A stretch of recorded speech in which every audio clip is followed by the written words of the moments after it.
Good morning दोस्तों। आज हम 71 बीपीएससी क्लास पीटी क्लास 6 को स्टार्ट करने जाए। 5 तक का आपका वीडियो अपलोड कर दिया गया। बीपीएससी घटना चक्र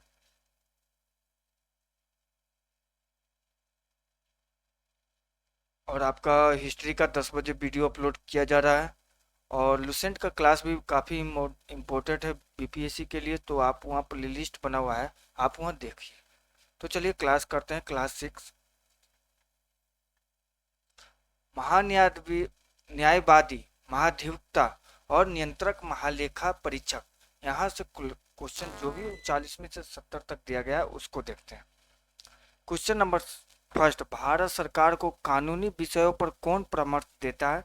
तो अटॉर्नी जनरल। पहला का ए, भारतीय संविधान के अनुच्छेद 76 के अनुसार भारत सरकार को कानूनी मामलों में परामर्श देने के लिए राष्ट्रपति अटॉर्नी जनरल यानी महान्यायवादी की नियुक्ति करता है।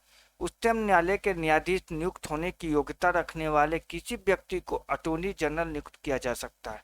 यह भारत सरकार का प्रथम विधि अधिकारी और राष्ट्रपति के प्रसाद पर्यंत अपना पद धारण करता है। क्वेश्चन नंबर 2, भारत का महान्यायवादी किसके द्वारा नियुक्त किया जाता है? तो भारत के राष्ट्रपति द्वारा। दूसरा का बी। क्वेश्चन नंबर 3, भारत सरकार का कौन सा अधिकारी सदस्य न होते हुए भी भारतीय संसद की कार्यवाही में भाग लेने का अधिकार रखता है? तो अटॉर्नी जनरल या महान्यायवादी। तीसरा के बी।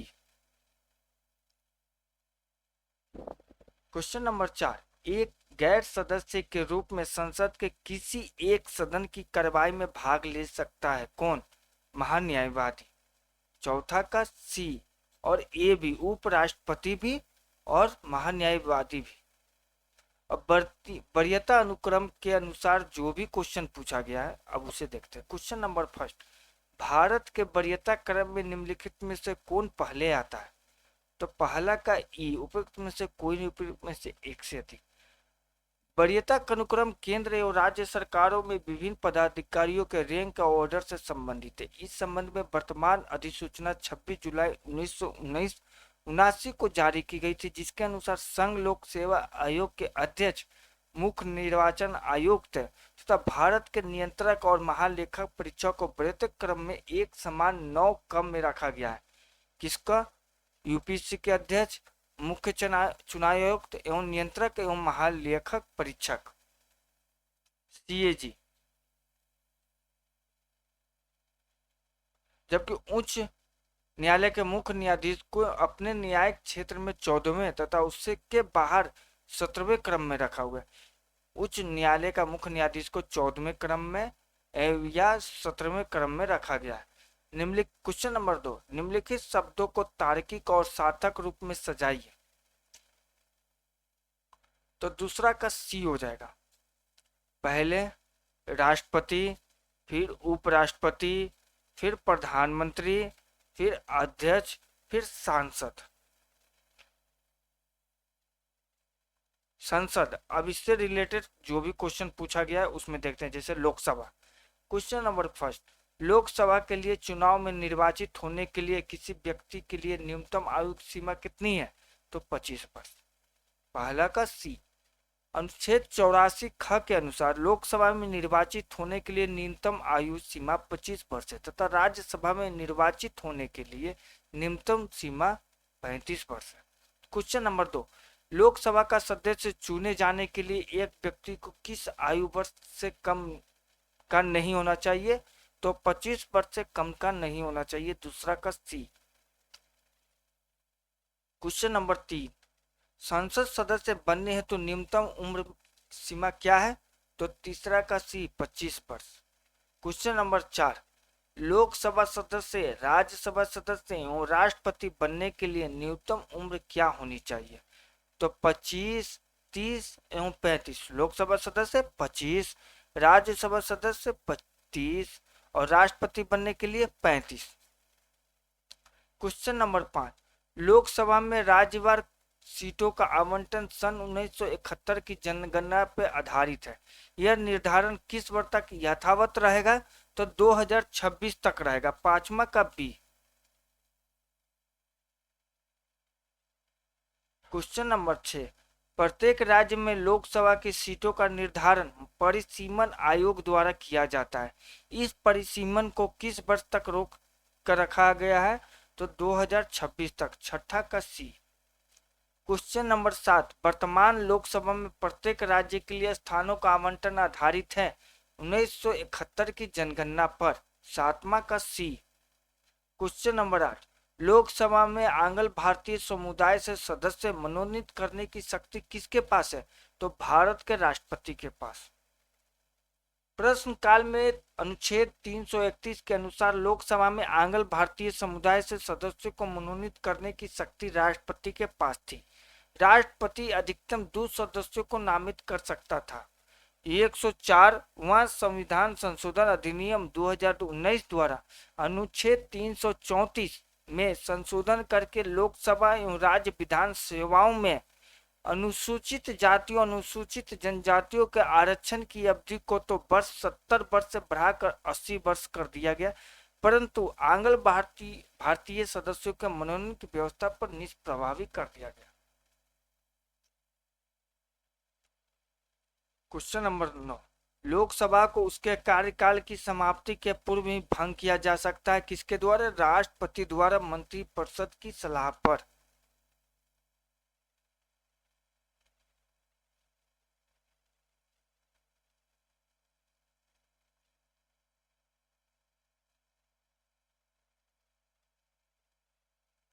अनुच्छेद 85 दो ख के अनुसार लोकसभा को कार्यकाल पूरा होने से पहले भंग किया जा सकता है।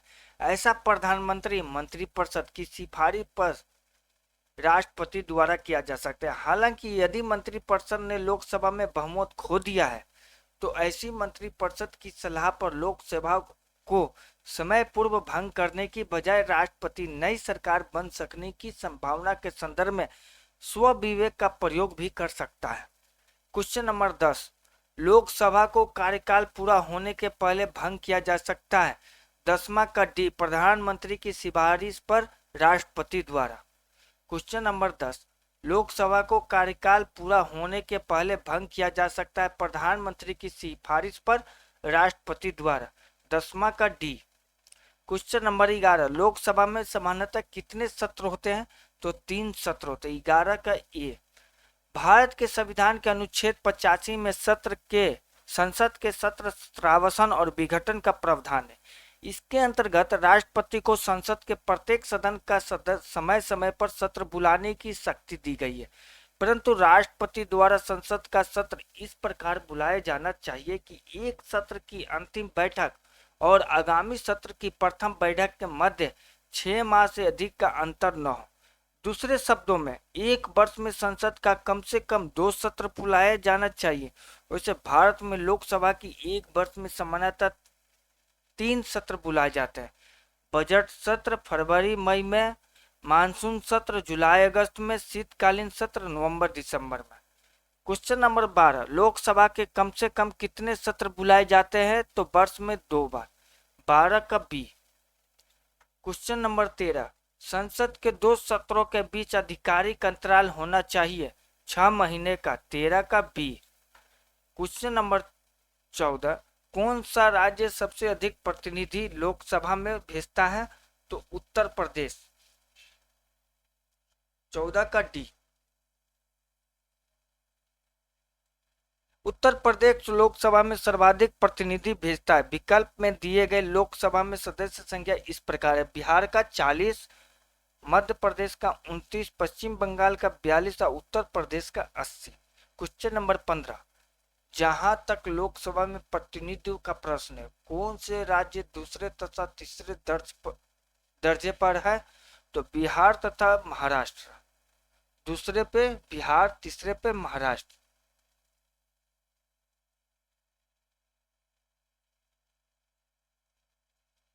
ये 1994 के क्वेश्चन में, लेकिन अब चेंज हो गया।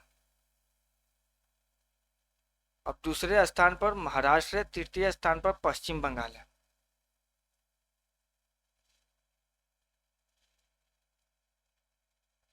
और लोकसभा में प्रथम स्थान उत्तर प्रदेश रखता है। द्वितीय स्थान पर 43 सीटें किसका है? महाराष्ट्र का। पश्चिम बंगाल का 42 है और बिहार का 40 है। तीसरे चौथे स्थान पर हो जाएगा। 15 का ये क्वेश्चन पहले का है, ये नहीं आएगा। आप इसको देखिए, क्वेश्चन नंबर 16। लोकसभा चुनाव का कोई प्रत्याशी अपनी जमानत खो देता है यदि उसे प्राप्त न हो सका उक्त में से कोई नहीं। लोकसभा 14 का डी, नहीं 16 का डी। लोकसभा चुनाव में यदि कोई प्रत्याशी वैध मतों का कम से कम 1/6 भाग प्राप्त नहीं कर पाता है तब उस उम्मीदवार की जमानत राशि जब्त हो जाती है, अर्थात वह अपनी जमानत खो बैठता है। Question number 17। लोकसभा का पहला आम चुनाव कब हुआ था? तो 17 का बी, 1952 ईस्वी में। लोकसभा का प्रथम आम चुनाव 25 अक्टूबर 1951 से 21 फरवरी 1952 के मध्य हुआ। यह चुनाव कुल 489 सीटों के लिए हुआ था। लोकसभा का प्रथम अधिवेशन 13 मई 1952 ईस्वी को हुआ। 9वीं लोकसभा कब भंग की गई? 18 का ही क्वेश्चन, ये नहीं आएगा आपको। Question number 19। 12वीं लोकसभा के लिए निर्वाचन हुए? ये भी नहीं। Question number 20। लोकसभा के नेता कौन है? प्रधानमंत्री। 20 का बी। चूंकि अनुच्छेद 75(1) के अनुसार राष्ट्रपति लोकसभा में बहुमत दल के नेता को प्रधानमंत्री पर नियुक्त करता है।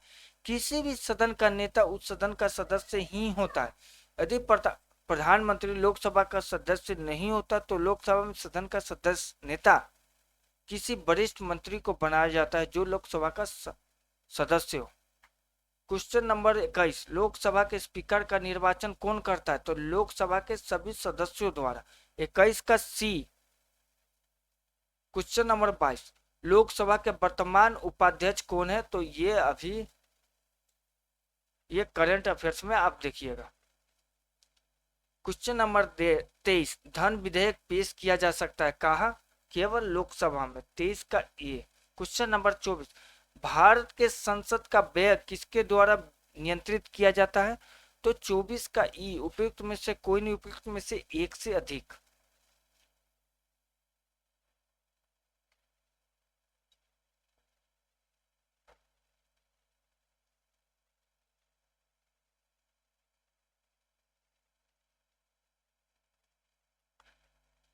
संसद भारत का सर्वोच्च विधायी निकाय है।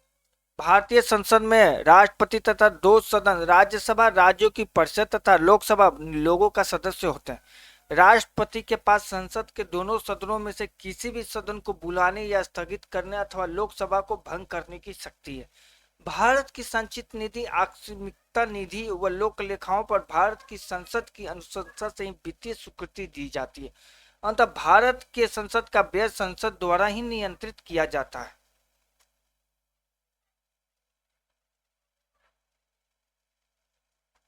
Question number 25। संसद के संयुक्त सत्र की अध्यक्षता कौन करता है? तो लोकसभा का अध्यक्ष। 25 का सी।